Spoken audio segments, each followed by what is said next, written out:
Bonjour à tous, bonjour à toutes. C'est selon l'heure à laquelle vous regardez cette émission. Vous êtes sur La Voix TV.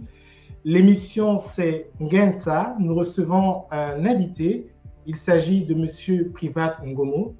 Je ne vous en dis pas plus. Nous marquons une petite pause, le temps pour vous et nous de nous installer confortablement, mais surtout de partager, de taguer des parents, amis et connaissances afin que le plus grand nombre puisse en bénéficier. On marque la pause et on revient juste après avec notre invité. À tout de suite.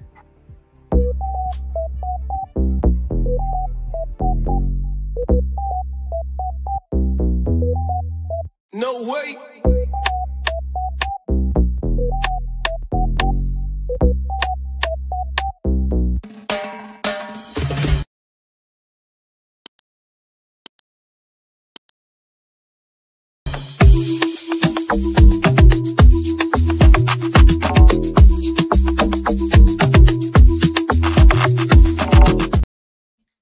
Voilà, nous sommes de retour avec notre invité. Bien entendu, comme nous l'avons annoncé, partagez, taguez les parents, amis et connaissances et n'hésitez pas à poser vos questions. Notre invité se chargera de répondre à vos questions. Sans transition, Monsieur Privat Ngomo, bonjour. Bonjour et merci de m'avoir invité. C'est nous qui vous remercions d'avoir accepté notre invitation. Alors, vous êtes Monsieur Privat Ngomo, vous êtes conseiller du président de la transition, vous êtes entre autres apprentissage. Est-ce que vous avez autre chose à rajouter concernant votre présentation? Bon, j'aurais voulu me présenter selon la tradition kamite, la tradition Ekan à laquelle j'appartiens, mais je ne sais pas si vous m'autorisez à le faire. Bien entendu, allez-y. Selon la tradition kamite, tradition qui relève de la civilisation de l'être, qui suis-je? Qui sont mes parents? Qui sont mes ancêtres? Quel est mon peuple? Quel est mon clan? Quel est mon terroir? Selon cette tradition, je suis Meyemon Ngomo, fils de Ngomo Mbe, lui-même fils de Mbe Abosolo, Abosolo Obama, Obama Moto Ngongo, Ngongo Eyele, Eyele Obama, Obama Asso, Asso Mesebe, Mesebe Eba. Je suis de la Yon Eba. Eba Missem. Je suis également de la Yon Yemissem. Missem Ze. Zunso. Songoro. Ngoro Oboa. Oboa Mokom. Mokom Bokoko. Bokoko Bumba. Mba Asso. Asso Ntumu. Je suis un Tumu. Je ne suis pas un enfant. Je ne suis pas un Okak. Je ne suis pas un Ben. Je ne suis pas un Novunden. Je ne suis pas un Bekuni. Je ne suis pas un Betibenanga. Ce sont là des peuples frères. Je suis un Ntumu. Ntuma Firi. Afiri Kara. Je peux m'arrêter là. Mes peuples, merci. J'en ai donné quelques-uns. Je termine là parce qu'un Africain, c'est défini. Ses ancêtres, son peuple, son terroir. On est un peu fatigué des présentations à l'occidental, qui relèvent de la civilisation, de l'avoir, de la possession, du consumérisme. Partons aux choses essentielles, aux choses ontologiques, aux choses de l'être. Je suis de la Yon Eba. La Yon Eba est aussi apparentée à la Yon Yemissem, apparentée à la Yon Oyak. Et ça somme, et se saigne, Yibin Vein, Yibifil, et ça non. Voilà mes peuples, pères. Et je vous fais grâce de ma généalogie pour ce qui est de la tradition maternelle. Donc, je peux m'arrêter là. Je suis précisément du Wolentem. Je suis du Wolentem, mon père étant du Ntem et ma mère étant du Wol. Voilà ma présentation, voilà ma présentation selon la tradition Ekan, la tradition africaine. Merci, Monsieur Privat Ngomo, pour cette présentation qui, ma foi, pourrait servir à nos auditeurs qui se retrouvent. Alors, cela dit, avec vous, on va essayer de planter le décor. On va tout d'abord parler de vous, de votre parcours, qui est Monsieur Privat Ngomo, brièvement, pour celles et ceux qui ne le connaissent pas forcément ou encore qui redécouvrent le personnage. Quel est votre parcours succinctement? Je suis un produit de l'école Saint-Louis à Port-Gentil, ensuite de Montfort à Libreville, où j'ai passé le concours et l'entrée en sixième. Je suis un produit de Bessieux et j'ai fait une seule année au lycée d'État de Port-Gentil. Et ensuite, je suis revenu à Bessieux, où j'ai passé mon bac. Et après, je suis allé à l'IAI, où j'ai fait des études d'analyste programmeur. Puis, j'ai intégré la fonction publique, précisément au ministère de l'économie et des finances, à la direction générale de l'informatique, c'est ainsi qu'elle s'appelait à l'époque. Et puis, j'ai bénéficié d'un stage professionnel vertical qui m'a permis d'aller à Montpellier, où j'ai fait des études de troisième cycle que j'ai clôturé par un diplôme de Master 2 en téléinformatique, base de données et interface homme-machine, donc en mathématiques informatique, si vous voulez. Et puis, je suis rentré et j'ai fait mes classes dans la fonction publique, d'abord au ministère de l'économie et des finances, ensuite au ministère de l'économie forestière, ensuite à l'Agence nationale des infrastructures numériques et des fréquences, et depuis, je suis conseiller du président de la transition. Mais ce n'est pas par, en réalité, ce parcours académique et professionnel que je me retrouve conseiller du président de la transition. C'est davantage par rapport à mes prises d'opposition politiques qui m'ont d'ailleurs valu de passer quelques mois au Gros Bouquet, à la prison du Gros Bouquet. Voilà. C'est une forme de récompense. Est-ce qu'on peut entendre ou sous-entendre? Non, non, c'est-à-dire que la carrière professionnelle, généralement, elle est fonction des études que vous avez réalisées, de l'expertise que vous accumulez et de l'expérience que vous avez. Puis à un moment donné, vous progressez jusqu'à arriver un peu au sommet de la hiérarchie. Et là, maintenant, vous pouvez encadrer les plus jeunes. Voyez-vous? Donc, mais moi, ce n'est pas par cette formation et cette expérience en mathématiques et informatique que je me retrouve à la présidence. C'est parce que j'ai pris des positions politiques. J'ai été emprisonné pour avoir fait l'opération Lumumba devant le fronton de l'ambassade, l'ancienne ambassade de France à Libreville, car depuis l'ambassade a changé de site. Et ensuite, j'ai été mis en prison.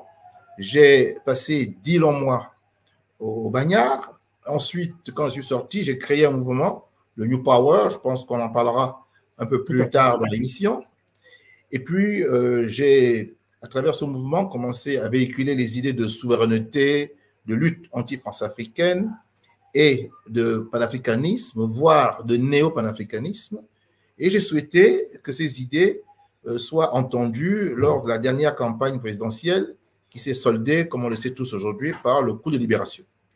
Je me suis récusé à la demande des sages et j'ai avec eux battu campagne pour que nous ayons une transition. Nous étions tous persuadés qu'il nous fallait cette pause sociopolitique pour discuter des problèmes du pays. Nous ne savions pas comment est-ce que cette transition arriverait. Elle est survenue à la faveur du coup de libération. Et je veux encore ici saluer les audacieux et courageux militaires qui ont décidé de prendre leurs responsabilités pour mettre un terme à la dictature d'Ali Bongo. Alors, parlez-nous un peu de vos occupations associatives. Concrètement, comment est-ce que vous intégrez le monde associatif? Disons que je suis un homme qui a plusieurs facettes, voyez-vous. J'ai la facette culturelle et je m'intéresse beaucoup à ma civilisation, la civilisation Ekan. Et j'ai pu, lors de ma présentation, vous montrer un peu l'étendue des recherches que j'ai eu à réaliser pour savoir qui j'étais, qui étaient mes ancêtres et qui étaient mes peuples, à la fois paternels et maternels. Je ne vous ai présenté que la lignée généalogique du côté paternel. Je me suis interdit de faire le côté maternel, ça aurait pris beaucoup plus de temps, mais je suis également instruit de ma généalogie maternelle. Et dans le cadre de ces travaux de recherche associatifs, j'ai donc été d'abord membre de la fondation Mebe, qui est présidée par Tira Obiango Vono, aujourd'hui retraité, lui aussi mathématicien, informaticien comme moi. Et dans cette fondation, j'étais le secrétaire général, le scribe. Et donc, en écrivant, j'ai beaucoup appris. Et puis, commençant à posséder de plus en plus la matière civilisationnelle du peuple écan, je me suis donc engagé à comprendre en fait Oyo et mettre sous forme de bande dessinée pour les plus jeunes cette réalité à la fois historique et mythique du peuple écan. Et aujourd'hui, vous pouvez accéder à ces éléments de la bande dessinée à Lumundo Minko sur YouTube. Et vous pouvez aussi, si vous avez un peu de chance, acheter la bande dessinée en format papier qui a été publiée en 2012 aux éditions Dagan. Voyez-vous, je suis donc un promoteur artistico-culturel. Toute la connaissance que j'arrive à avoir au niveau donc des informations puisées dans les différentes têtes blanchies, j'essaie de les mettre sous des formes attrayantes à la disposition des enfants. Voilà pour ce qui est d'un aspect de ma vie associative. Un autre aspect, j'ai eu l'occasion de tourner quelques films. Un film avec mon ami Imonga Ivanga, L'ombre de Liberty, où je joue le rôle d'un chef d'État dictateur versé dans le mysticisme le plus étroit et qui dirige son peuple du main de fer avec dictature et oppression. Voilà, le film s'appelle L'Homme de Liberty. Il est accessible sur YouTube. J'ai également été dans la série Les années école, le père de Jérémy. Et Jérémy, ça se passe donc en fait au lycée technique des affaires de jeunes. Moi, je jouais le rôle de son père. J'ai eu l'occasion de faire 3 ou 4 épisodes. Et là aussi, vous pourrez me reconnaître quand vous aurez à visualiser les différents épisodes de la série Les années école. Voilà pour ce qui est des aspects audiovisuels. Je suis enfin très intéressé par les humanités classiques africaines, pour ne pas dire kamites. Je me revendique désormais kamite et j'ai beaucoup lu Cheikh Anta Diop et ses disciples, Théophile Obenga, Nusire Kalala Omutunde, Kofi Gomez, Rek Mire et bien d'autres. Du Bombari Mbok, Mbok Basson. Aujourd'hui, je suis à la recherche donc des auteurs africains qui nous parlent de la véritable histoire de l'humanité et non pas celle falsifiée. À quel moment, tout à fait, à quel moment vous basculez au niveau de la politique? Parce que vous avez tout à l'heure dit que vous avez plusieurs casquettes. À quel moment est-ce que vous faites le basculement avec la scène politique? En fait, moi, quand je choisis de faire une carrière scientifique, c'est parce que à l'époque, le président Omar Bongo disait que le Gabon avait trop de littéraires, il fallait maintenant qu'on ait de plus en plus de scientifiques. Et donc, j'ai fait des études de sciences et j'ai eu la bourse pour mener ces études qui ont été grassement payées par l'État gabonais. Et puis, en rentrant, à la fin de mes études, j'ai malheureusement constaté que les hommes politiques, les administratifs de mon pays ne s'intéressaient pas à mes références. Ils voulaient plutôt mon allégeance. Ils ne s'intéressaient pas à ma compétence. Ils voulaient plutôt savoir quelle était mon obédience. Ils se contrefichaient totalement de ma performance. Ce qui les intéressait, c'était la connivence. Voyez-vous? Et je me suis rendu compte que notre pays ne changerait pas si des hommes de moindre qualité se retrouvaient à la tête des postes les plus importants de la République. Et que ce que je subis aujourd'hui, de ne pas pouvoir exprimer toute mon expertise de scientifique, d'autres jeunes pourraient venir également à subir cela si on ne décide pas de changer le cours des choses.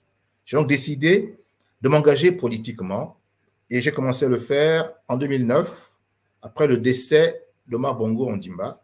Je me suis opposé à la venue au pouvoir d'Ali Bongo, qui néanmoins s'est imposé dans le fer et le sang. J'ai soutenu à l'époque Casimir Oyemba, paix à son âme. Et ensuite, je me suis repositionné sur André Baobab, paix également à son âme, lorsque Oyemba a désisté. Et là, je suis entré dans l'opposition, ce qui naturellement a eu un impact négatif sur ma carrière administrative, vous vous en doutez. Et puis en 2016, j'ai choisi de soutenir Jean Ping, qui était, me semble-t-il, à l'époque, le candidat le mieux qualifié pour battre Ali Bongo dans les urnes. Et c'est ce qu'il a fait, malheureusement, une nouvelle fois, dans la violence et le sang, dans un massacre des plus ignobles. Ali Bongo s'est imposé. Et à nouveau, je suis devenu résistant, activiste. Et la suite, vous la connaissez un peu. En 2019, je fais l'opération Lumumba et je me retrouve donc en prison. Je sors de cette prison, je crée un mouvement, le New Power, et désormais, je deviens un homme politique et je veux que les idées de souveraineté, les idées de lutte anti-France africaine, les idées de panafricanisme soient notre partage, que les Gabonais changent de dimension. Ils sortent un peu du stade d'enfants assistés par la France pour entrer pleinement dans le stade d'adultes, pleinement conscients de leur responsabilité devant l'histoire, pour que le Gabon joue sa partition dans une Afrique fédérale puissante et évoluant dans un monde multipolaire, celui de demain. Voilà. Merci, Monsieur Privat Ngomo. Vous l'avez dit, vous faites un pan dans l'activisme politique. Je rappelle à toutes celles et ceux qui se connectent seulement à l'instant que vous pouvez éventuellement poser vos questions. Nous sommes avec M. Privat Ngomo, conseiller du président de la transition. Il est là pour répondre aussi à des questions d'actualité, mais pour l'heure, nous abordons d'abord l'aspect qui concerne le parcours de l'homme, c'est-à-dire les créations et tout ce qui concerne son action dans la scène politique. Voilà. Alors, M. Privat Ngomo, disais-je, vous avez clairement dit que vous faites un pan dans l'activisme politique. Mais au fond, l'activisme politique, à travers des engagements vis-à-vis de la France, comme vous le dites si bien, des contre-engagements, parce que vous estimez que la France a été, à un moment ou à un autre, le paternel de l'Afrique, mieux encore du Gabon, parce qu'on a quand même parcouru vos écrits, mais aussi vos vidéos. On a vu que vous étiez un fervent, justement, défenseur ou encore activiste, voilà, j'y arrive. Qu'est-ce à dire au fond? Qu'est-ce qu'on peut retenir en fait de cet activisme politique? Ben, ce qu'il faut retenir, c'est que pour ma part, je ne considère pas l'État français comme un partenaire, car l'histoire que la France a produite, dès l'instant où elle a mis ses pieds en Afrique, est une histoire faite de larmes, de sang, et elle n'a jamais une seule fois demandé pardon quant à tous les crimes qu'elle a commis en Afrique. Et vous ne pouvez pas être ami avec quelqu'un, vous ne pouvez pas développer des partenariats avec une entité quand celle-ci ne veut pas reconnaître tout le tort qu'elle vous a fait. Je veux encore rappeler que pendant 3 siècles, pendant 300 ans, la France a pratiqué l'esclavage, la traite négrière, et qu'elle s'est abusivement enrichie. Que les villes de La Rochelle, de Bordeaux, de Nantes, de Saint-Malo, même le palais de l'Élysée et même Versailles ont été construits à partir du travail de la traite négrière. Il faut le dire. Il faut le dire. 300 ans d'esclavage, c'est énorme. Et je ne parle pas de tous les abus qu'il y a eu. Ensuite, lorsque l'esclavage est aboli grâce au courage des nègres marrons depuis Haïti, nous entrons dans la phase qui a été nommée celle de la colonisation, l'impérialisme occidental, qui, considérant que nous n'étions plus des bêtes de somme, nous étions des hommes avec une âme noire, il fallait nous civiliser. Il fallait qu'ils apportent la civilisation à laquelle nous avions le droit pour accéder peut-être un jour au paradis et pour avoir les bonnes manières. Eh bien, pendant près de 150 ans, toujours dans la violence, le sang, le mépris, l'irrespect, la condescendance, les Français ont pratiqué une activité immonde à l'endroit des Africains. Le travail forcé, le portage, le tribut, on vous coupait les mains si vous refusez d'obtempérer. Il fallait travailler matin, midi et soir sous la chicotte. C'était odieux. Et ça a duré 150 ans. En plus déjà de 300 ans d'esclavage qui avaient eu lieu. Peut-on parler d'amitié ou de partenariat avec une entité qui a eu de tels comportements?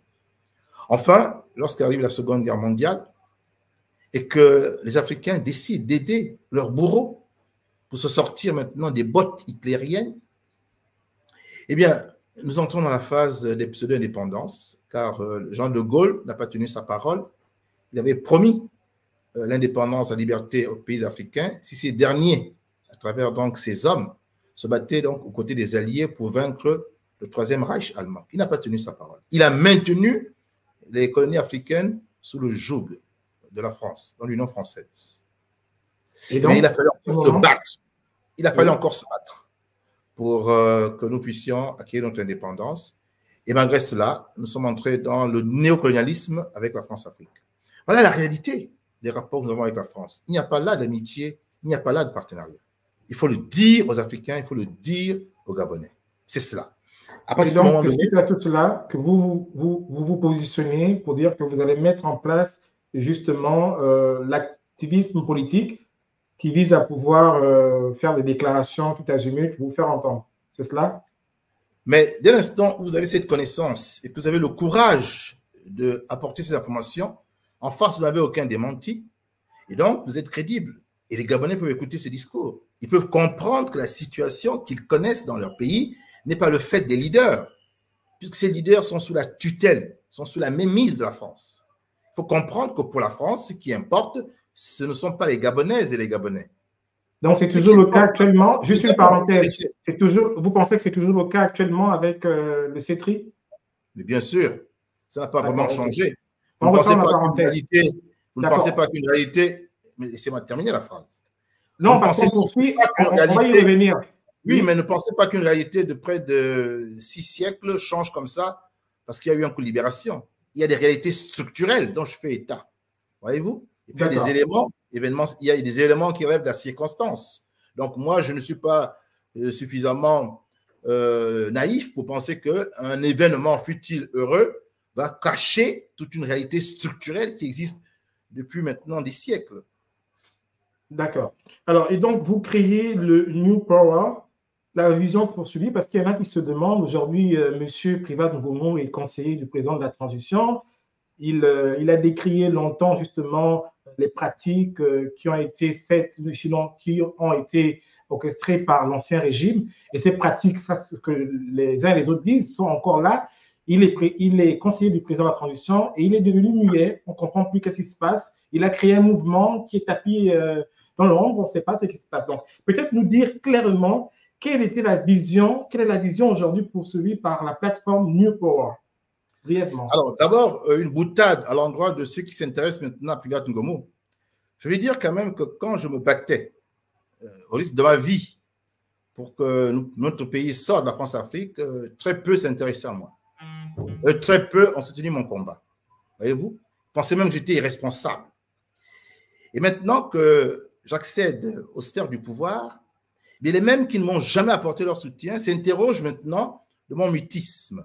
Alors, je vais leur dire que juste aimer qu'à l'époque où il fallait descendre à l'ambassade de France ou aller au camp de Gaulle, à la base militaire, ou encore aller à l'ambassade de Russie pour proclamer la volonté souverainiste du Gabon, juste aimer que ces différentes personnes fussent là. Ce n'était pas le cas. Voyez-vous? Donc, ils donnent des leçons, mais quand il faut venir apporter leur participation, leur main-d'œuvre, eh bien, ils ne sont pas là. Je ne supporte pas cette position d'honneur de leçon inconséquent. Maintenant, je réponds néanmoins aux questions qui posent et qui restent pertinentes. Car je fais un distinguo entre la personne qui parle et ce que la personne dit. La personne peut ne pas être qualifiée pour parler. Et je viens de montrer qu'elles sont disqualifiées, certaines personnes, pour s'exprimer. Pour autant, je reconnais que ce qu'elles disent, ces personnes, peuvent être très importants et méritent donc une réponse. Je suis aujourd'hui conseiller du président et j'ai obligatoirement un devoir de réserve. Voyez-vous, je ne peux plus m'exprimer librement parce que je suis aux affaires, j'accède à certaines informations et je me dois parfois de les garder par devers moi pour ne pas créer le trouble. Pour autant, je garde mes convictions et ma liberté de ton. Et aujourd'hui, voyez-vous, j'ai accepté cette émission et je vais pouvoir dire certaines choses, pas toutes peut-être, mais certaines choses. Et maintenant, pourquoi aujourd'hui vous pensez que je suis muet?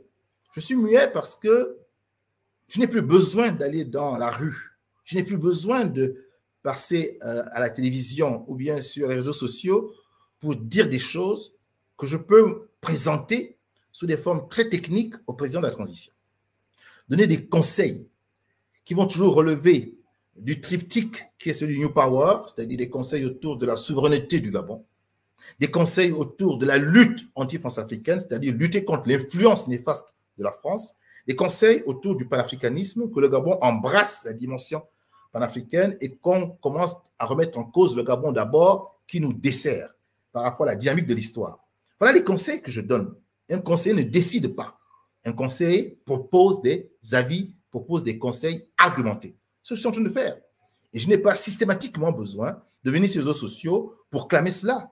Donc, la démarche que je dois avoir désormais est celle d'un responsable politique qui travaille aux côtés du chef de l'État, qui apporte sa contribution, qui donne ses conseils, mais qui doit en même temps s'astreindre à un devoir de réserve.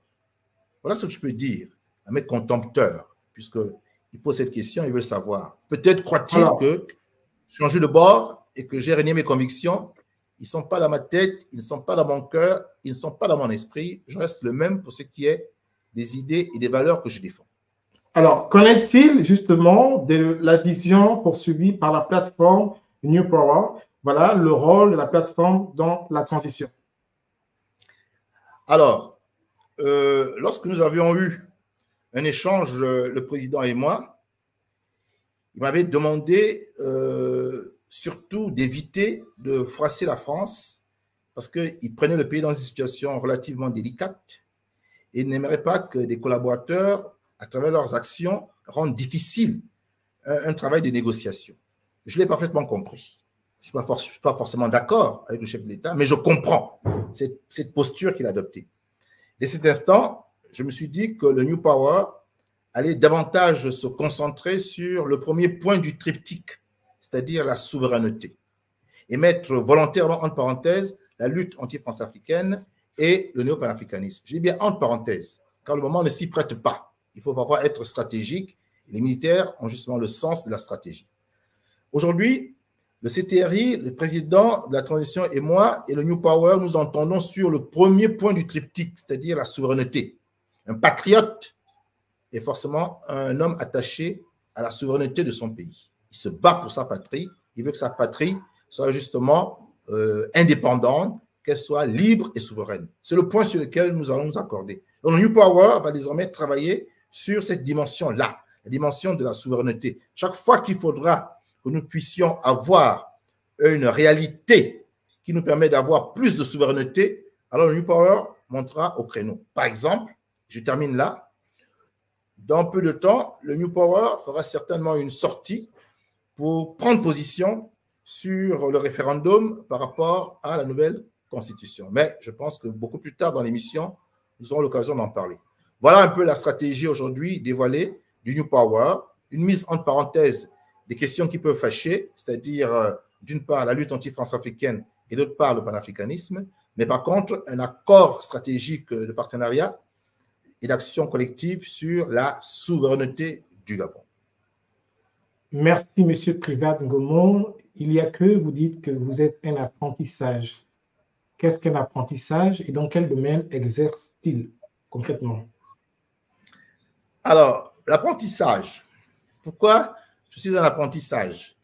Alors, il y a d'abord la boutade et puis il y a, on va dire… Pourquoi pas, comme on dit en Afrique, un apprenti sorcier? Pourquoi, voilà. Pourquoi le choix de l'apprentissage? Il y a ce jeu de mots-là. Bon, écoutez, quand je suis rentré de France, on m'a demandé d'intégrer les obédiences, les cercles de lumière.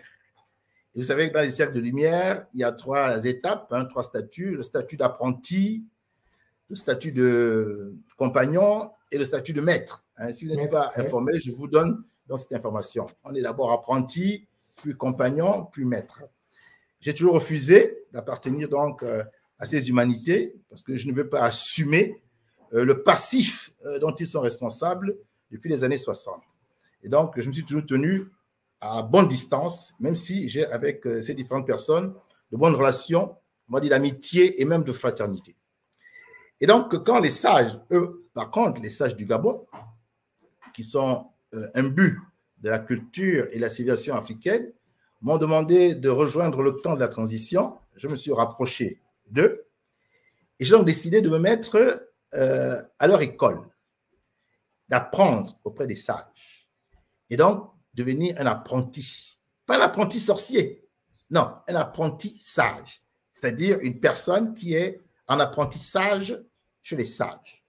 Et j'essaye de m'abreuver de leur sagesse, de toute leur sagesse, pour pouvoir conseiller le président en toute âme et conscience, en étant sûr que ce que je pourrais donner comme avis au président aura certainement été inspiré par tous les conseils que j'aurais pu avoir de la part des sages que je pratique chaque jour. Voilà un peu la réponse que je donne au terme apprentissage que je me suis affublé depuis que j'ai décidé de rejoindre les sages qui m'avaient demandé de renoncer à l'ambition présidentielle et de me battre pour une campagne qui va mener à la transition politique et pacifique dans laquelle désormais nous sommes. Vous voyez que les sages avaient eu raison. Ils avaient vu loin ce que beaucoup de jeunes n'avaient pas vu. Et je pense avoir eu raison de les écouter. Merci. Alors, regard et analyse de l'évolution de la vie politique sous la transition. Quels sont vos regards? Quelles sont vos analyses sur la politique sous la transition? Alors, vous savez, je vais m'arrêter sur le peuple gabonais. Le peuple gabonais, je distingue entre l'élite, c'est-à-dire à peu près 20, 25 à 30% du peuple gabonais, et puis la masse populaire, c'est-à-dire 70, 75%. Lorsqu'on parle du peuple gabonais, il faut toujours faire ce distinguo-là.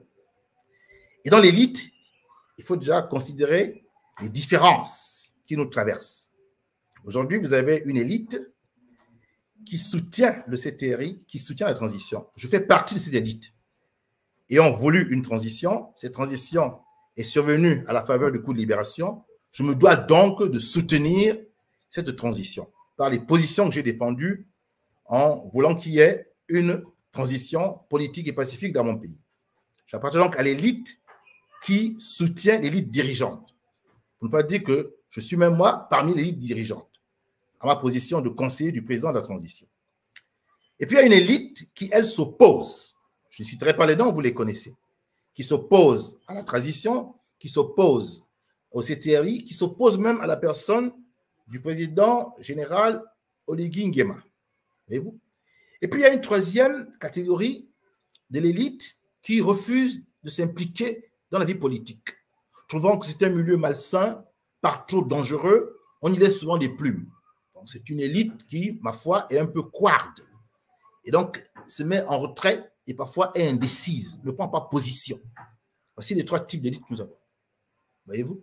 Malheureusement, je ne peux pas vous donner les chiffres statistiques. Il ne faut pas dire que l'élite qui dirige correspond à 20%, l'élite qui s'oppose correspond à 30%, l'élite indécise correspond par exemple à 50%. Je ne peux pas vous donner ces chiffres-là, puisque nous n'avons pas d'institut de sondage, d'institut statistique. C'est bien dommage. C'est bien dommage parce que ça pourra venir corroborer les propos que parfois certaines personnes tiennent. Donc là, je ne donne qu'un ressenti. Hein. J'espère qu'il est pertinent. Parce qu'il y a effectivement dans notre pays une élite qui s'oppose, une élite qui dirige, et puis une élite qui est là, comme ça, qui observe, ou bien qui compte les coups. Et vous avez la masse populaire. La masse populaire qui n'a pas toujours la même qualité de compréhension que l'élite. Et qui est souvent, au contraire, pressée par d'autres réalités sociales. Et qui n'a pas le temps de débattre des questions que cette masse populaire juge bien secondaires. Voyez-vous? Voilà la catégorisation du peuple gabonais.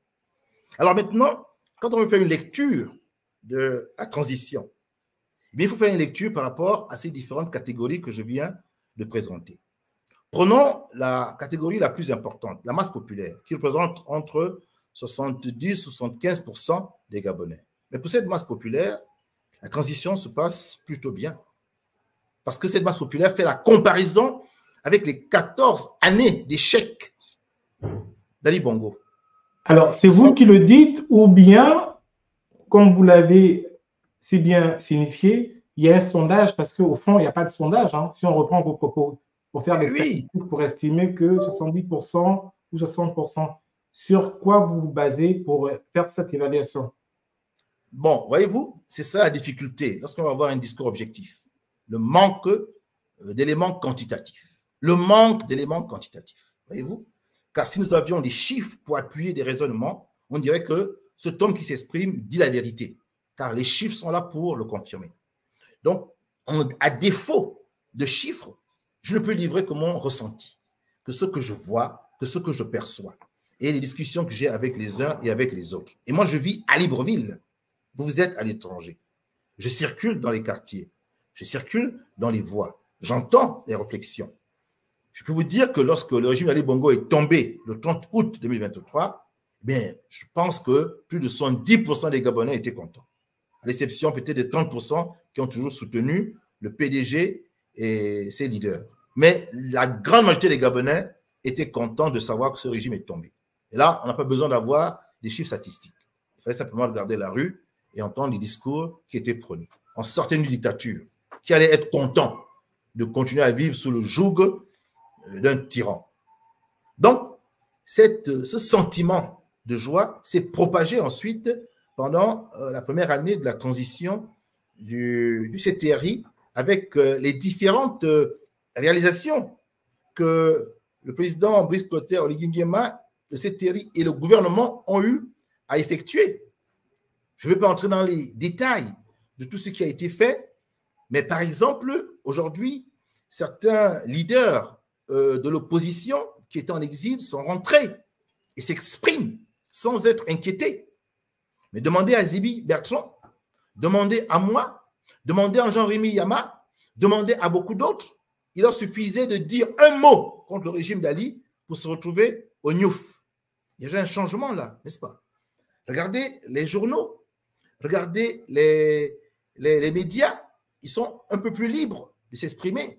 Bien entendu, vous avez toujours ceux qui ont les tendances conabellistes à vouloir exagérer dans le culte de la personnalité. Il y a d'autres journaux qui sont beaucoup plus critiques, qui analysent avec beaucoup plus de froideur, avec beaucoup plus d'objectivité. Ces journaux ne sont pas fermés. Ils ne sont pas fermés. Ils continuent à exercer leur métier. Voyez-vous, il y a déjà au moins, pour ce qui est de la liberté d'expression, ce droit-là qui semble acquis sous l'ère du CTRI et qu'on n'avait pas sous l'ère d'Ali Bongo. Il faut bien l'admettre. Et là, il n'est pas besoin d'avoir des chiffres statistiques. Il y a simplement besoin d'être sur place et de constater le vécu. Parlons un peu de l'éducation. L'éducation nationale. Ali Bongo avait, sans donner de raison objective, arrêté de donner des bourses aux étudiants gabonais. Un pays pétrolier qui est très riche ne pouvait plus donner des bourses à ses étudiants. Ben, je peux vous dire que depuis que le CTRI est aux affaires, on paye les bourses des étudiants. Ce n'est pas encore… Monsieur Privat, est-ce que c'était l'objectif visé? Parce que si on va sur l'objet même du CETRI, parce que là, nous sommes dans la politique même du CETRI, d'accord? Est-ce que c'était l'objet visé lors de la venue du CETRI? J'étais en train de vous dire que les enjeux de l'élite ne sont pas les enjeux de la masse populaire. Et j'ai voulu commencer par parler de ce capteur de la masse populaire. Nous comprenons. Vous arrivez aux affaires, d'accord, vous faites tomber un régime et vous avez des urgences sociales. Vous faites quoi? Nous entendons bien ce que vous dites. En fait, ce n'est pas à moi de répondre à cette question. Malheureusement, c'est moi qui pose des questions à M. Privat. Je me veux être le relais des Gabonais et des Gabonaises à travers mon émission. Ce que je veux comprendre, ce que les Gabonais veulent comprendre, ou encore une certaine partie des Gabonais, élite ou pas élite, dont vous faites mention, c'est à dire que monsieur ou encore le CETRI a dit ce qui suit. Nous sommes venus pour restaurer les institutions.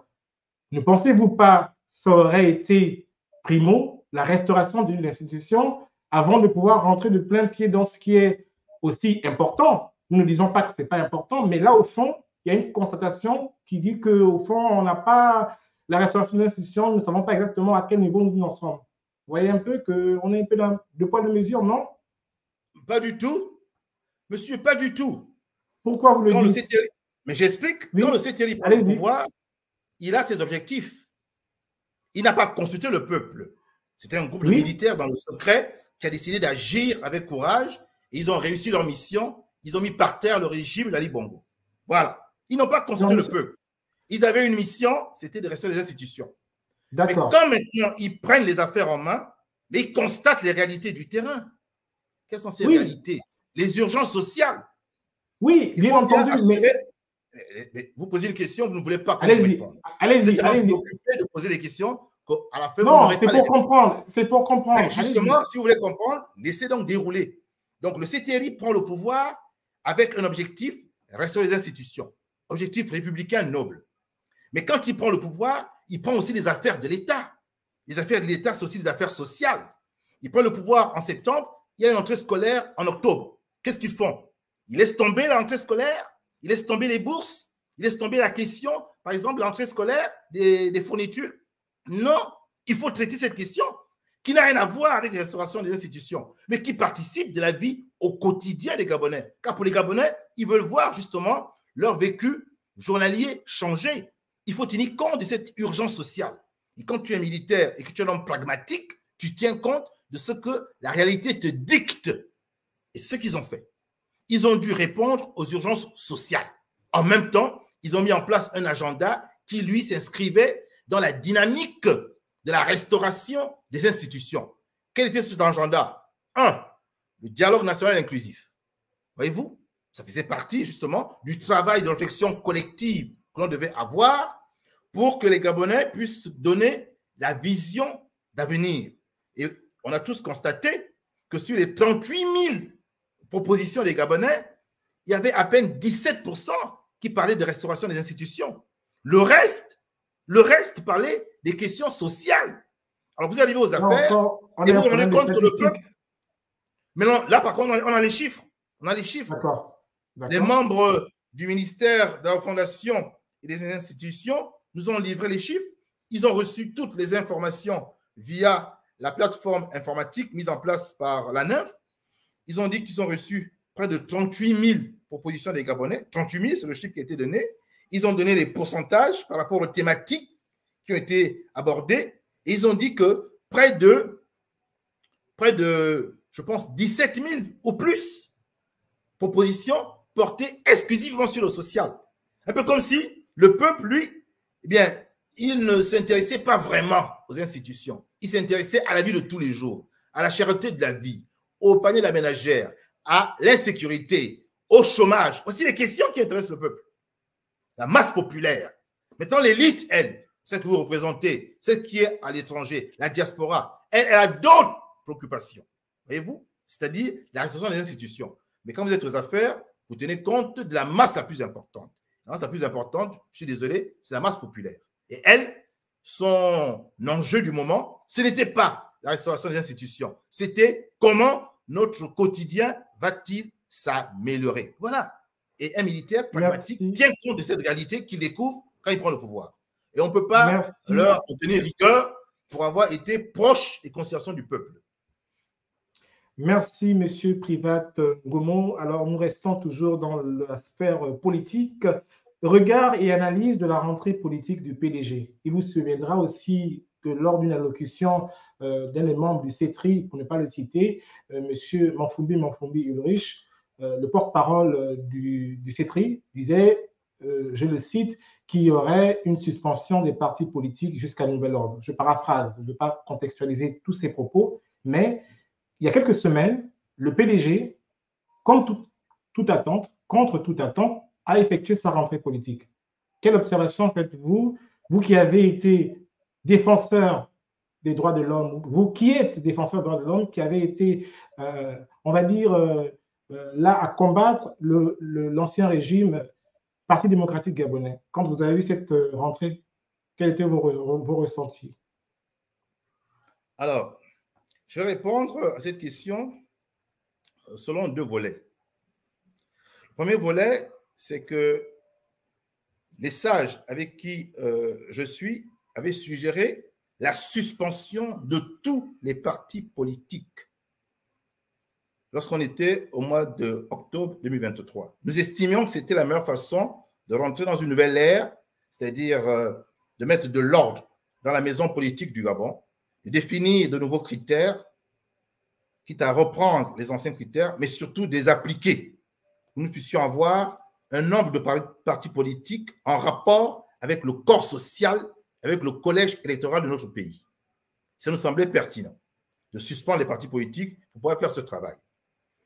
Ensuite, lors du dialogue national inclusif qui s'est tenu en avril 2024, les commissaires ont estimé qu'il fallait que le Parti démocratique gabonais soit suspendu et que certains de ses membres soient même frappés d'illégibilité pendant 3 ans.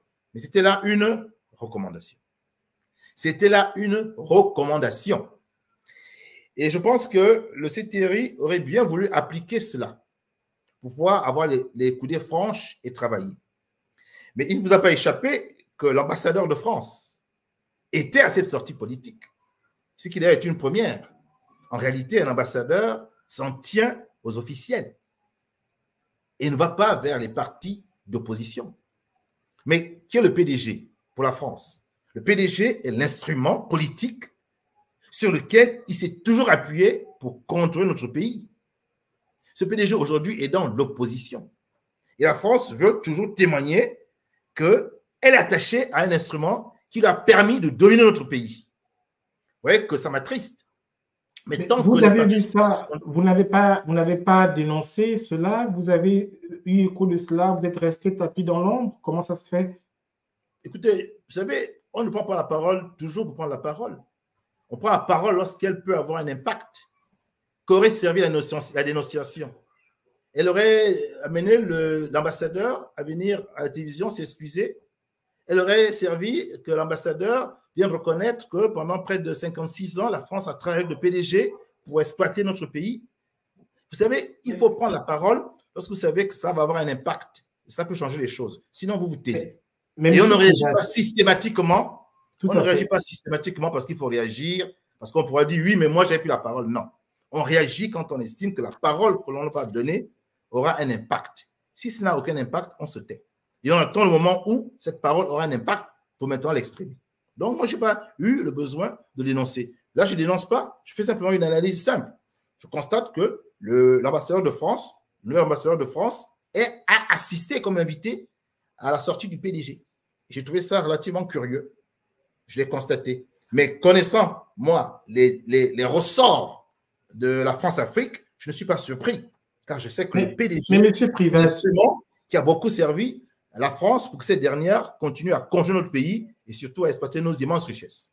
Mais M. Privat, vous voyez un peu, au fond, que ces ajustements créent un flou dans le cerveau des compatriotes, en ce sens où, à un moment donné, le CETRI parle par le biais de son porte-parole de la suspension des partis politiques.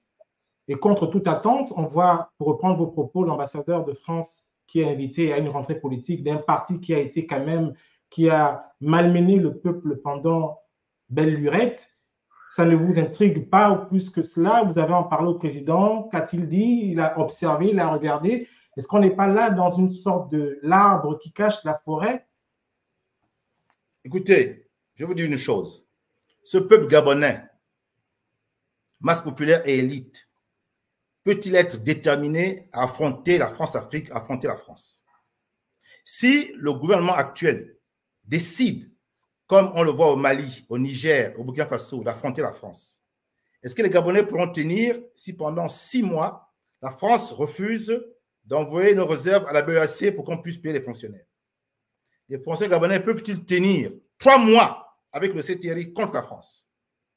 Si la France décide de fermer ses activités économiques et d'augmenter le chômage au Gabon, puisque c'est elle qui tient l'économie du Gabon, vous pensez que les Gabonais seront prêts à affronter la France? Voyez-vous? Donc, il ne suffit pas simplement de dénoncer. Est-ce que les Gabonais sont en capacité d'affronter la France? Comme aujourd'hui le font les Maliens, les Burkinabés et les Nigériens. Il faut être pragmatique, monsieur. Nous avons une population gabonaise qui ne considère pas que la France-Afrique est un problème, qui ne pense pas que la France est à l'origine de nos tourments. Et donc, qui constate que ce sont les leaders gabonais qui sont, au contraire, responsables de la situation du pays. Donc, si les Gabonais n'ont pas compris que le vrai adversaire, c'est la France, et qu'ils ne sont pas prêts à battre, d'accord, le pavé, qu'ils ne sont pas prêts à se lever contre les Français, ce n'est pas la peine de mener un combat alors que vous manquez de soldats. Voyez-vous? Alors, donc, le deuxième volet de constate simplement, avec beaucoup de dépit, que si l'élite a compris, une certaine élite a compris, une bonne partie de l'élite gabonaise est francophile, franco-centrée et ne peut pas affronter la France. Et une masse populaire, elle, ne comprend pas les enjeux. Voilà la réalité. Voilà la réalité de la situation. Donc, le deuxième volet de votre réponse, s'il vous plaît.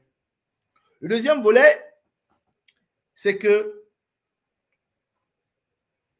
la France a tout intérêt à garder de bons rapports avec le PDG.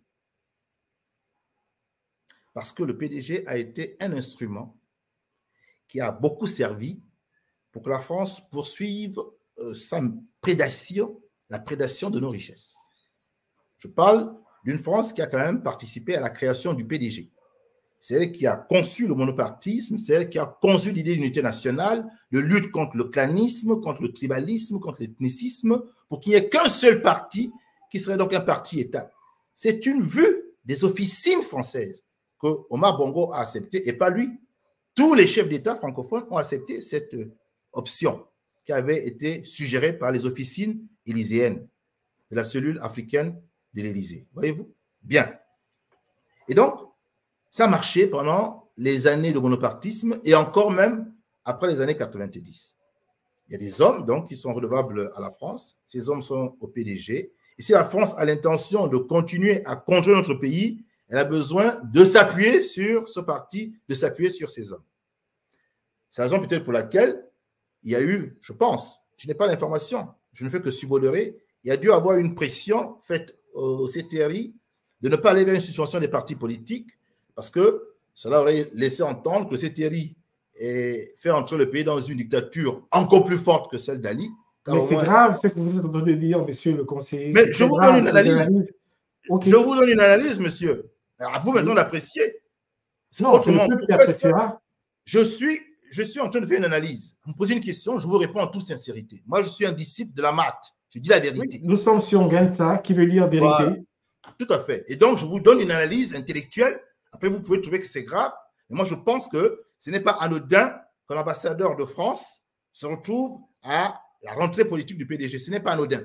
Ce n'est pas du tout anodin. Surtout quand on connaît l'histoire du PDG et quand on sait que le PDG a été l'instrument à partir duquel la France a pu contrôler la gestion du Gabon et donc pied nos richesses. Donc, ce n'est pas anodin. Maintenant, qu'est-ce que nous faisons par rapport à ça? Nous sensibilisons les Gabonais de ces situations. Nous leur disons que vous n'aurez jamais accès à vos richesses. Vous ne pourrez jamais jouir de vos richesses tant que ces richesses servent d'abord à la France. Et la France a besoin d'instruments pour pouvoir exploiter ces richesses à son avantage. Et l'instrument, ce sont les structures politiques, c'est les personnes que la France réussit à positionner à la tête des États. Voilà. Voilà la réalité. Merci, monsieur Privat Ngomo.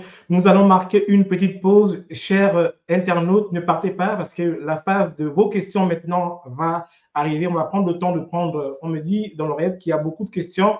Donc, on prendra le temps de prendre du moins 4 à 5 questions si notre invité le souhaite. Donc, on marque la pause et on revient juste après. Merci, à tout de suite.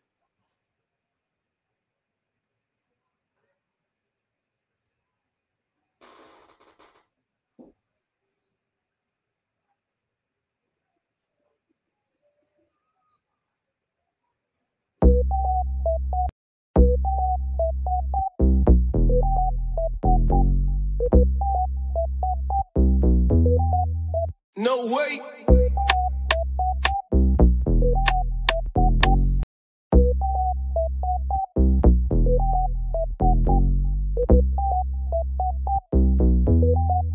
No way.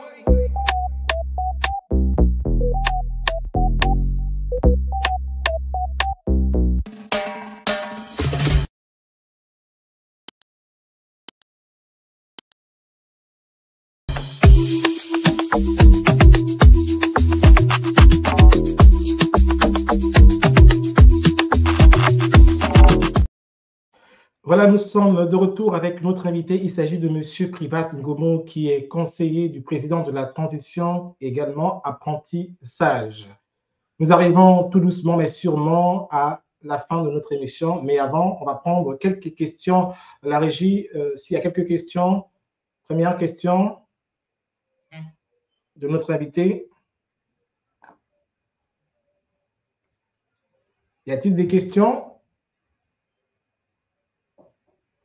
Alors, Monsieur Aimé Kambila, que nous saluons au passage, c'est un de nos internautes fidèles, qui dit à propos du coup d'État du CETRI, en quoi cela peut-il être considéré comme un coup de libération pour les Gabonais quand on sait très bien que nous sommes toujours sous la dépendance de la France?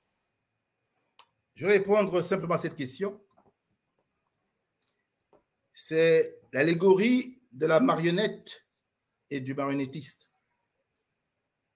Le coup de libération nous a libérés de la marionnette Ali Bongo. Oui, puisqu'il y a un air de liberté au Gabon. Je vous rappelle qu'en 2016, eh bien, notre pays vivait son massacre le plus odieux. Le plus odieux. Et j'aurais même pu être parmi les victimes, car j'étais au quartier Jean de Ping, lorsqu'il y a eu l'assaut de la milice d'Ali Bongo. Il y a eu, je pense, près d'une centaine de victimes. Peut-être qu'un jour, on aura l'occasion de revenir sur cette question lorsqu'on mettra en place la commission Vérité, Justice et Réconciliation. Donc, 2016 et 2023, c'est, il faut le dire, le jour et la nuit. Donc, pour beaucoup de Gabonais, ce n'est pas un coup d'État, c'est un coup de libération. Nous avons été libérés du joug tyrannique d'Ali Bongo. Après, on peut pas être d'accord, c'est une question d'appréciation, mais moi, je considère que c'est un coup de libération. Maintenant, cette libération nous a certes enlevé le joug de la marionnette qui faisait tant de tort aux Gabonais, mais pas encore du joug du marionnettiste. Voyez-vous? Maintenant, pour que nous puissions nous retrouver dans la situation du Mali, du Niger et du Burkina Faso, où nous affrontons le marionnettiste qui ne va pas vouloir lâcher, d'accord, l'emprise que ce marionnettiste a sur les richesses de notre pays, pour que nous puissions maintenant être indépendants de la France, il faudra mener le combat. Et ce combat passe d'abord par une sensibilisation. Je viens de lire là un commentaire qui disait que la France n'est pas notre ennemi. Manifestement, cet internaute ne connaît pas l'histoire que la France a avec le Gabon depuis le 15e siècle. Une histoire d'esclavage, de colonisation et de néocolonialisme france-africain, où à chaque fois nous sommes spoliés, nous sommes humiliés, nous sommes écrasés, nous sommes tués. Il ne connaît pas cette histoire. Il ose prétendre que la France n'est pas notre ennemi. Alors, on va avancer. Donc, la dépendance vis-à-vis de la France demeure tant que le peuple gabonais n'est pas conscient, comme le peuple burkinabé, nigérien et malien, qu'il faut bien un jour s'affranchir de la tutelle française et que c'est un combat qu'il faudra mener. Il faudra peut-être... Merci, monsieur le conseiller. La régie, la deuxième question, rapidement.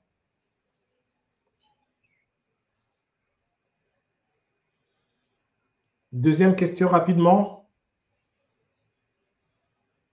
S'il n'y a pas de questions, on va essayer d'avancer.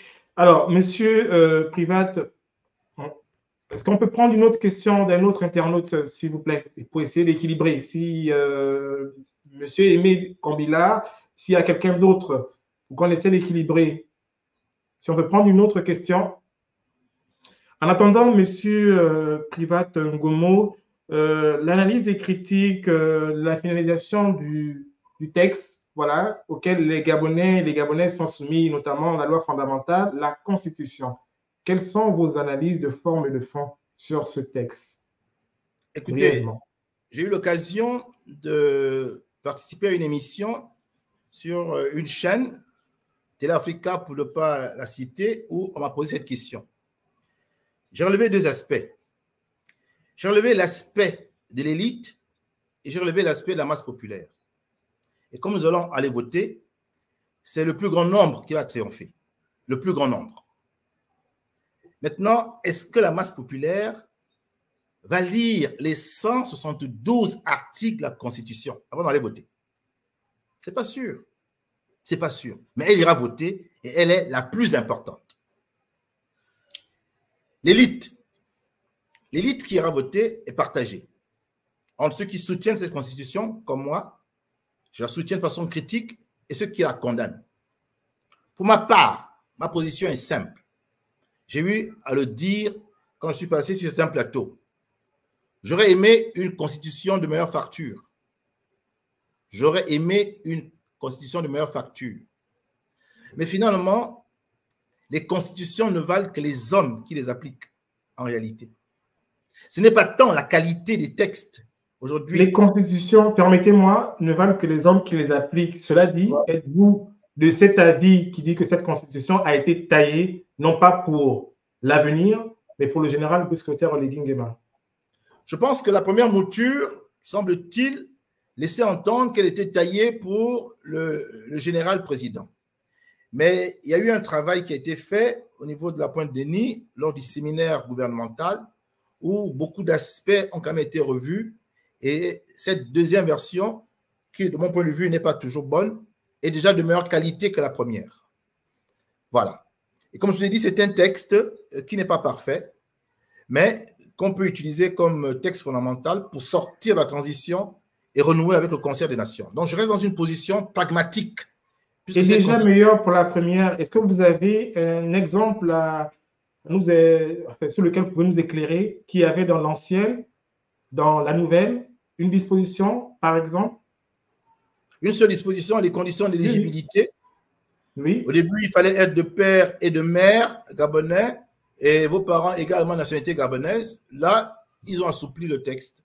Il faut être de père ou de mère. Voilà.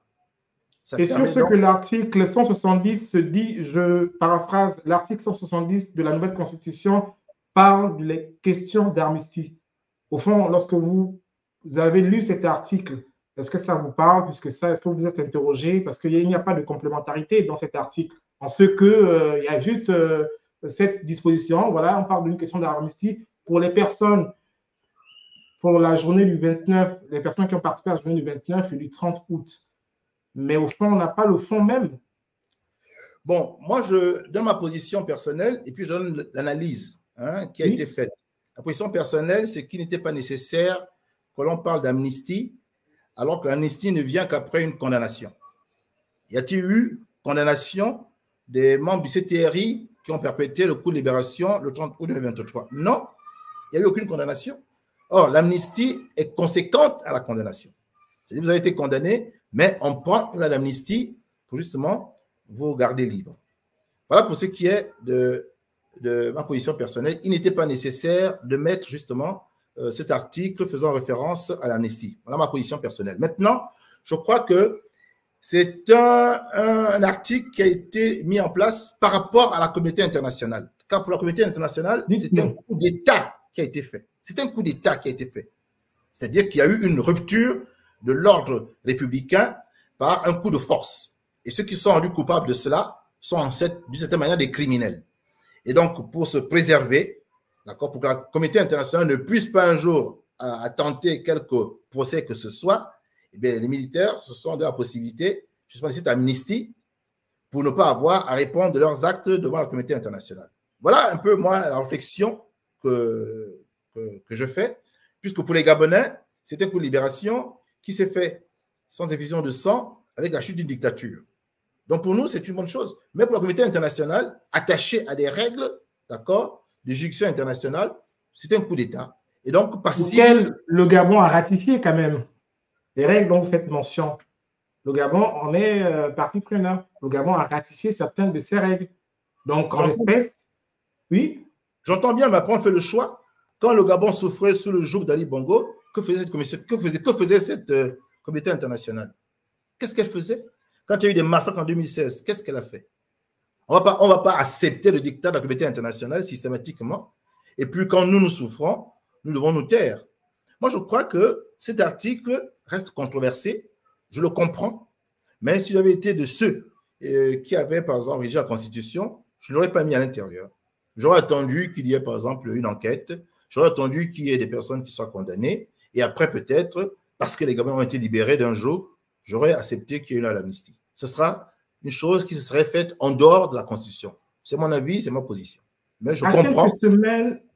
À quelques semaines du référendum, ne pensez-vous pas que nous sommes en retard par rapport au délai, en ce que, au lieu que cette Constitution soit sortie un mois à l'avance, on l'a à quelques semaines du vote? Est-ce que ça vous paraît suffisant pour que les Gabonais et les Gabonais, en toute âme et conscience, se prononcent sur cette Constitution? Je pense qu'on aurait dû avoir une démarche plus méthodique et plus pédagogique. Je déplore cette précipitation. Je vous le dis très sincèrement. On aurait pu avoir le projet de constitution final qui soit communiqué, qui soit diffusé dans l'ensemble du territoire pour que les Gabonais s'en approprient la teneur, le contenu. Première démarche. Faire en sorte que le plus grand nombre de personnes sachent de quoi il est question. Les personnes qui veulent s'enquérir, les personnes qui veulent comprendre, les personnes qui veulent réfléchir avant de décider. Et on aurait pu se donner, allez, un mois de débat, des débats thématiques sur différents types de la Constitution. Et des juristes, des constitutionnalistes, des historiens, des experts de toutes sortes, avec le peuple, auraient participé à des débats télévisés pour que des questions qui méritent d'être débattues, d'être discutées, soient sur la table. Voyez-vous, on aurait pu avoir ces débats thématiques-là. Pendant la première semaine, on traite de telles questions, par exemple, les droits et devoirs des citoyens et les valeurs de la République, pendant une semaine. La semaine qui suit, on traite des pouvoirs républicains, pouvoir exécutif, pouvoir législatif, pouvoir judiciaire. Et je trouve d'ailleurs dommage qu'il n'y ait pas le pouvoir médiatique, d'accord, car ça ne figure pas dans la Constitution. Et qu'ensuite, après, on traite des collectivités locales, de la décentralisation, que l'on traite des accords. En fait, on aurait pu avoir ce débat thématique-là pour que vraiment le plus grand nombre puisse avoir une idée de ce qui est en train de se jouer. Voyez-vous, c'est la démarche que j'aurais suggérée. De sorte que quand maintenant nous partons au référendum, eh bien, les Gabonais sont outillés. Ils savent de quoi il est question, car c'est le texte fondamental qui va régir et qui va réguler, on va dire, notre vivre ensemble, qui va être voté par les Gabonais. Voilà la démarche que moi j'aurais suggérée. Mais le CTRI a opté pour une démarche beaucoup plus rapide, beaucoup plus précipitée. Le 6, on ouvre donc la campagne référendaire et le 16, on vote. C'est très court pour moi, c'est très court. Alors, le 6, on ouvre la campagne référendaire officiellement, parce que disons clairement les choses, Monsieur Privat Ngomo, il y a que cette campagne a commencé bien il y a longtemps. On a vu plusieurs hauts dignitaires de certaines provinces, on ne va pas les citer ici, qui ont appelé à voter au oui, quand bien même la Constitution n'était pas connue. On a vu, à tort ou à raison, certains partis politiques, notamment le PDG, appeler au soutien et appeler à voter au oui. Quand vous avez vu on va dire, tout ce mini-mélo, quel a été votre ressenti? Est-ce que vous avez dit à Monsieur le Président, attention, là, nous sommes en train d'aller dans un bourbier, il vaut mieux faire marche en arrière? Oui, effectivement, il y a eu une pré-campagne. Il y a eu une pré-campagne. Et je déplore beaucoup comment est-ce que c'est passé. Que les gens se soient positionnés pour le oui, alors que le texte n'était pas encore final, et que d'autres se soient positionnés pour le non. On aurait pu faire les choses d'une meilleure manière, c'est vrai. Je le déplore. Voilà. Est-ce que vous pensez qu'il est trop tard, là, en l'état? Est-ce qu'on ne peut pas, en fait, pour l'honneur du pays, on ne peut pas se dire que non, nous avons failli, il vaut mieux pour le bien de toute la population, pour que les gens comprennent exactement ce qu'il en est, qu'on fasse machine arrière et on se le voir ce qui n'a pas marché, ou on va au casse-pipe?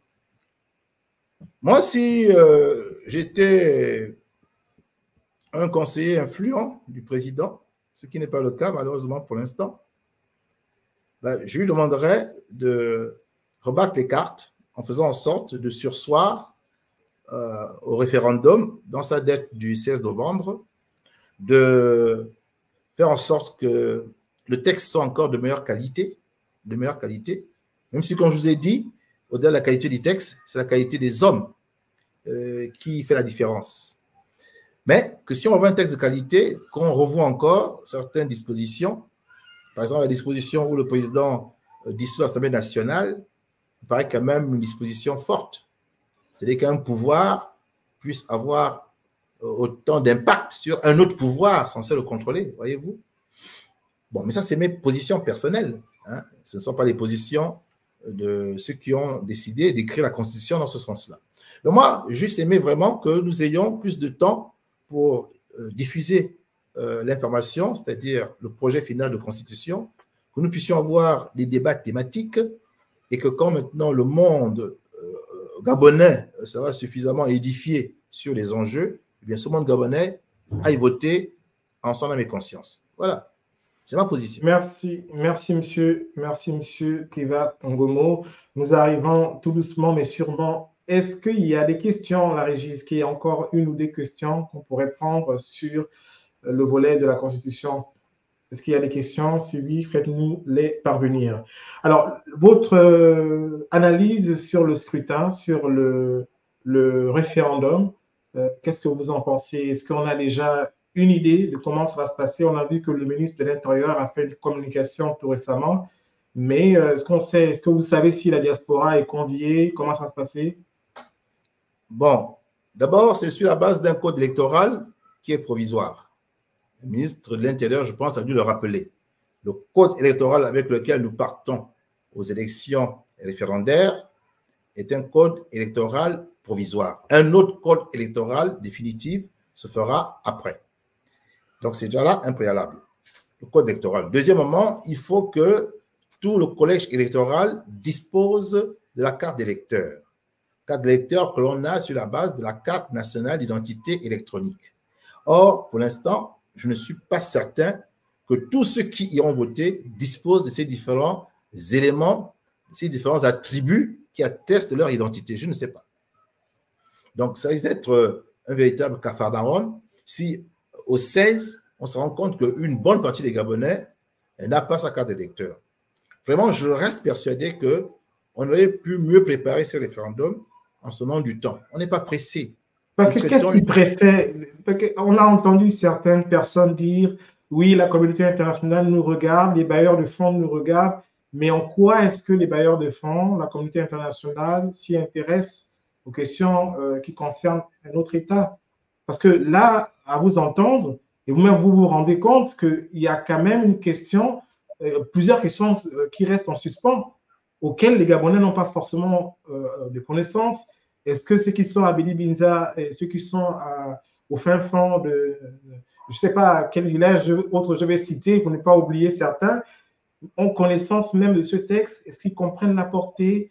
Est-ce qu'ils ont analysé? Est-ce que là, ils ne sont pas aussi sous la pression? Ce que, bon, on a vu, il y en a qui sont allés parler dans leur patois en disant c'est maintenant ou jamais. Vous voyez un peu ce que je veux dire? Alors qu'on parlait de restauration, c'est aussi la restauration de la dignité humaine. Qu'est-ce que vous dites par rapport à tout ça? Moi, je suis un conseiller.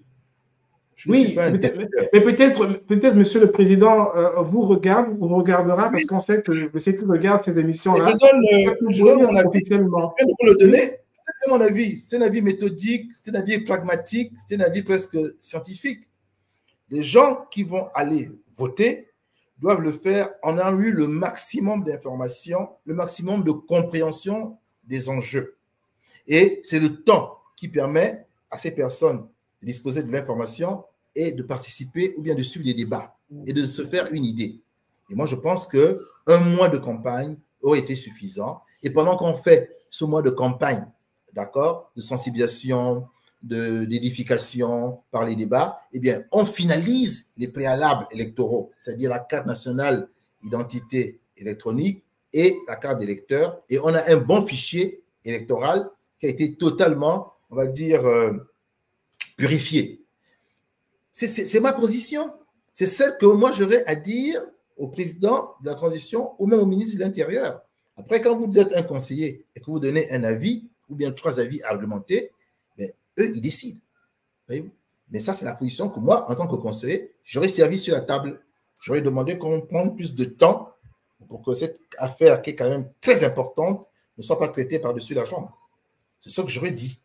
Merci, monsieur le conseiller, monsieur Privat Ngomo. Alors, succinctement, la régie, est-ce qu'il y a encore des questions? Nous sommes quasiment au terme de notre émission.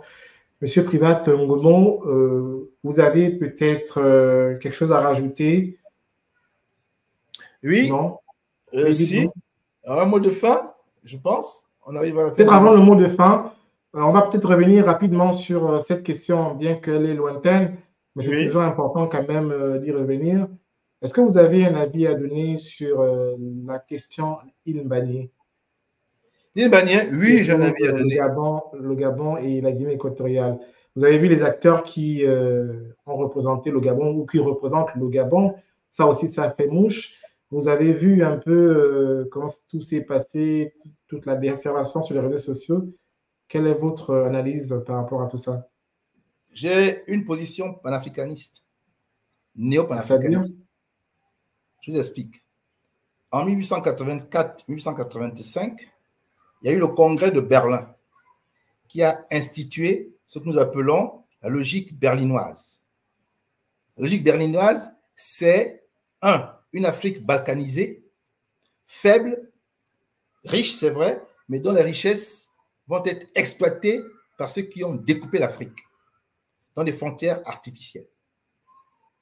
Voilà la logique berlinoise dans laquelle nous sommes et qui a été faite il y a de cela maintenant 2 siècles. Il nous faut en sortir. La querelle de la frontière de l'île Banière est une querelle qui procède de cette logique berlinoise. C'est une logique faite contre les intérêts du Gabon et la Guinée équatoriale. Moi, je suggère que le Gabon et la Guinée équatoriale s'accordent pour avoir une cogestion de l'île Banière et qu'on sorte de cette querelle qui nous vient des frontières artificielles qui nous affaiblissent. Et que le Gabon et la Guinée équatoriale, ayant donc en cogestion l'île Banière, s'inscrivent dans une dynamique de l'érection d'un État fédéral d'Afrique centrale. Voyez-vous? Comme ça, quand on aura l'État fédéral d'Afrique centrale, eh bien, les citoyens de l'État fédéral d'Afrique centrale, qu'ils soient gabonais ou bien qu'ils soient gabonais, vont bénéficier du pétrole libanais, si tant est qu'il y a du pétrole dans cette petite zone de la terre.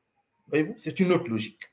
C'est une logique kamite, une logique de fédéralitude, une logique où désormais nous définissons nos frontières et dans la définition de nos frontières, nous intégrons tous les Gabonais, tous les Équato-Guinéens, tous les Congolais, les Tchadiens, les Centrafricains et nous partageons ensemble les richesses de cette zone qui est une des zones, je le répète, les plus riches de la Terre. La région d'Afrique centrale est la région la plus riche de la Terre, car l'Afrique, vous le savez, est le continent le plus riche en termes de ressources de la Terre. Donc, au lieu de nous battre sur des frontières artificielles dont nous ne sommes même pas à l'origine, mettons-nous ensemble et remettons en place de nouvelles frontières pour un État fédéral d'Afrique centrale. C'est ma logique. Merci, merci, M. Clément Momo. Il y a une autre question, enfin, on va dire la dernière. Madame Patricia W, je ne sais pas ce que W signifie. Est-ce trop tard de revenir sur la Constitution de 91 et d'apporter quelques détails par rapport aux propositions des Gabonais? Malheureusement, je dirais à Madame Patricia W que c'est plié, c'est trop tard. Même si pourtant, lorsque le coup de libération s'est fait, la charte faisait référence à cette constitution qui a été une des plus consensuelles, car établie à l'issue de la conférence nationale de mars-avril 1990. Voyez-vous, la constitution du 26 mars 1991 fut une constitution assez consensuelle. Mais malheureusement, ceux qui ont décidé de rédiger la constitution ont voulu aborder cela dans un tout autre esprit. Voilà. Mais les sages avaient recommandé justement que l'on partât de la constitution 1991 et qu'on aménageât des aspects en tenant compte du contexte du moment. Ce n'est pas l'approche qui a été retenue par le Comité national constitutionnel qui nous a servi une toute autre constitution. Maintenant, nous allons aller avec cette version-là. Merci, merci M. Clément Momo. Votre mot de fin? Je tiens d'abord à vous remercier de m'avoir donné cette tribune depuis chez moi, de m'expliquer sur certains aspects que vous avez bien voulu soulever. Je terminerai en disant la chose suivante. Nous sommes dans une période de transition et la période de transition est caractérisée par l'instabilité, car nous quittons un monde que nous connaissons, que nous ne voulions plus, le monde de la tyrannie des bongos, du système bongo-PDG, et nous voulons entrer dans un monde qu'ensemble nous voulons définir. Et entre ces deux mondes, il y a un temps intermédiaire qui est le temps de la transition. C'est ce temps où nous devons produire des idées, nous devons essayer de mieux nous connaître pour avancer ensemble, afin de constituer un meilleur texte, un meilleur vivre ensemble. Ce texte va être, de mon point de vue, voté, et le oui va l'emporter, j'en suis persuadé. Je ne sais pas à quel pourcentage, mais le oui va l'emporter. Et nous allons sortir de la constitution, de la transition, pardon, pour entrer maintenant vers le prochain mandat qui se fera donc avec la survenance des différentes élections générales. Une nouvelle élite sera constituée qui verra maintenant animer les nouvelles institutions qui ont été définies par la Constitution. Cette élite m'intéresse plus même que la Constitution. Si nous avons une élite de qualité, vertueuse, probe, intègre, alors même si la Constitution n'est pas de très haute qualité, eh bien l'élite peut compenser en faisant un travail remarquable. Je vais donc, moi, pour ma part, en tant que conseiller, mettre l'accent sur la nomination de l'élite à des fonctions stratégiques. L'idée que je veux maintenant vous soumettre, et c'est vraiment le mot de la fin, si le Gabon est un train qui a plusieurs wagons, il y a un wagon particulier qui s'appelle la locomotive. Et c'est lui qui tire. Dans la locomotive, nous devons avoir les meilleurs Gabonais, les mieux formés, les plus expérimentés, les plus vertueux, les plus probes. Ce sont ceux-là qui doivent être dans la locomotive. Ça veut dire que s'il y a 20 à 25 postes stratégiques dans la République et qui permettent de tirer le pays vers le haut, eh bien, il faut qu'à ces postes-là, on nomme des Gabonais qui soient les plus qualifiés. Et quels pourraient être les critères de sélection? Un, d'abord, la compétence sur la base des références du Gabonais, son expérience, et ensuite la dimension morale. Une personne qui n'a pas eu à traiter avec la justice. Une personne à qui on reconnaît une véritable probité morale. D'accord? Une bonne réputation morale. Voilà les critères que l'on peut avoir. Et on ne demande pas ça pour les 2 millions de Gabonais. On demande ça pour 25 Gabonais seulement, s'il y a 25 postes stratégiques. Donc, ce sont ces critères qu'on va retenir. Après, maintenant, le protocole de nomination. On propose pour un poste 5 noms au président de la transition, qui sera devenu peut-être le président de la République s'il est candidat. 5 noms au président de la République. Monsieur, pour ce poste, voici les 5 noms. Et lui, dans sa discrétion, il choisit un nom. Et ensuite, ce nom va au Parlement, où il y a une commission parlementaire qui va également mener ses enquêtes et qui va auditionner le Gabonais en question. Et si à l'issue de l'audition, ce Gabonais a été convaincant, eh bien, sa nomination est validée et ce Gabonais travaille avec une équipe qu'il aura choisie. Ce sont eux les premiers de cordée, ce sont eux les meilleurs. Et ils vont donc tirer les autres. Donc, si avec les autres nominations, on est moins rigoureux, ce n'est pas bien grave. Dès l'instant où la locomotive sera suffisamment boostée pour tirer tout le train des wagons. Voilà un peu l'approche que moi je mettrai en exergue au-delà. Merci, monsieur. Merci, monsieur le conseiller. Vous ne nous quittez pas. On a une dernière partie qu'on appelle communément la partie Joker. Donc, on va marquer une courte pause et on revient juste après avec la partie Joker. La régie, la pause et on revient juste après avec notre invité, partie Joker.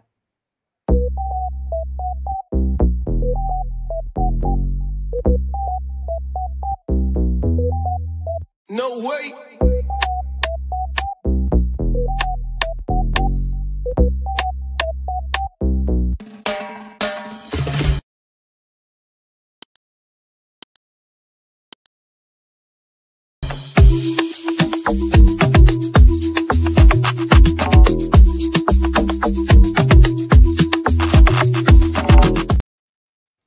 Voilà, nous sommes de retour avec notre invité.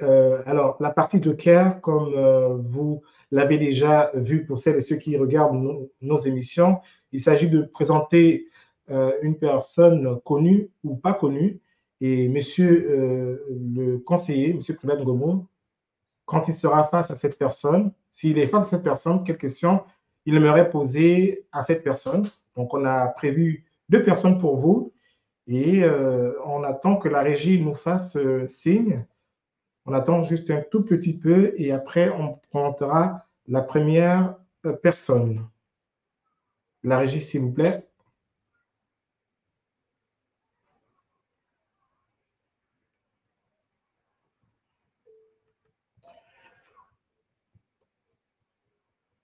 Voilà. Alors, voilà, vous avez M. Alain-Claude Bilibinze, ancien Premier ministre. Si ce monsieur était en face de vous, quelle question simple, succincte, aimeriez-vous poser à ce monsieur? Une seule question. Quel sera son plaidoyer lorsqu'il sera entendu à la commission Vérité, Justice et Réconciliation. Lui qui, en 2016, était, je pense, membre du gouvernement et porte-parole justement de l'équipe gouvernementale et qui était venu affirmer sur les plateaux de télévision qu'il y avait eu peu de morts. Et est-ce qu'il pourra tenir ce même discours si d'aventure il y a eu beaucoup plus de morts et quelle était sa responsabilité dans la charge qu'il y a eu au quartier de Jean-Ping? Voilà la question que je lui pose. Merci. Deuxième personnage, la régie.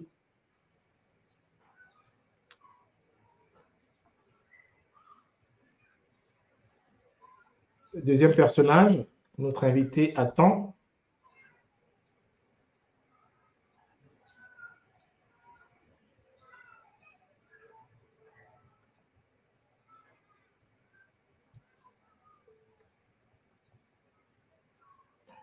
Alors, deuxième personnage, Madame Angélique Ngoma, secrétaire générale, me semble-t-il, actuelle secrétaire générale du PDG. Si vous l'avez en face de vous, quelles questions souhaiteriez-vous poser à cette dame?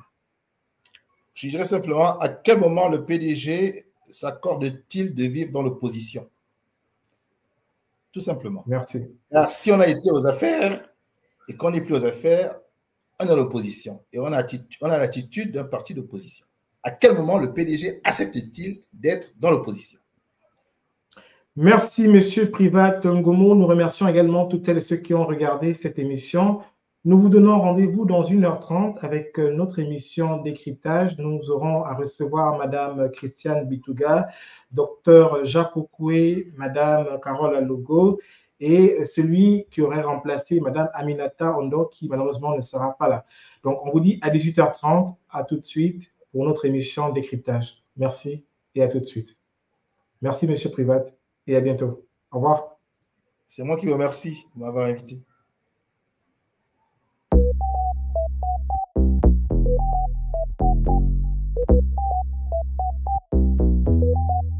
No way.